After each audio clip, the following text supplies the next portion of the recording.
સુરેન્દ્રનગરના ધાંગધ્રામાં પથ્થરમારાની ઘટના સામે આવી। દારૂની બાતમી પોલીસે આપવા મુદ્દે એક જૂથ પર પથ્થરમારો કરવામાં આવ્યો। રહેણાંક મકાન પર 10 થી વધુ લોકો ધસી આવીને પથ્થરમારો કર્યો। અસામાજિક તત્વોએ 2 કાર અને બાઇક પણ તોડી પાડ્યું હતું।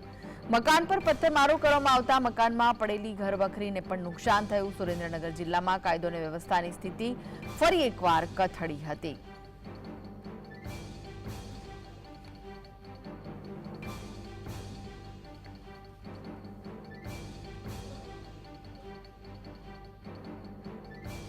તો સુરેન્દ્રનગરમાં ફરી કાયદો અને વ્યવસ્થાની સ્થિતિ કથળી છે। મહત્વના જે સમાચાર મળી રહ્યા છે, દારૂની બાતમી પોલીસને આપવા મુદ્દે પથ્થરમારાની ઘટના સામે આવી હતી। આ વિશે વધુ માહિતી માટે જોડાઈ ગયા છે સંવાદદાતા ફઝલ। સુરેન્દ્રનગરમાં કાયદો વ્યવસ્થાની સ્થિતિ કથળી છે, શું વિગતો મળી રહી છે? ખાસ કરીને સુરેન્દ્રનગર જિલ્લામાં કાયદો અને વ્યવસ્થાની પરિસ્થિતિ જાણે અત્યંત ખાડે ગઈ હોય તેવું લાગી રહ્યું છે, કારણ કે ધાંગધ્રામાં આજે પણ એક પથ્થરમારાની ઘટના બની છે।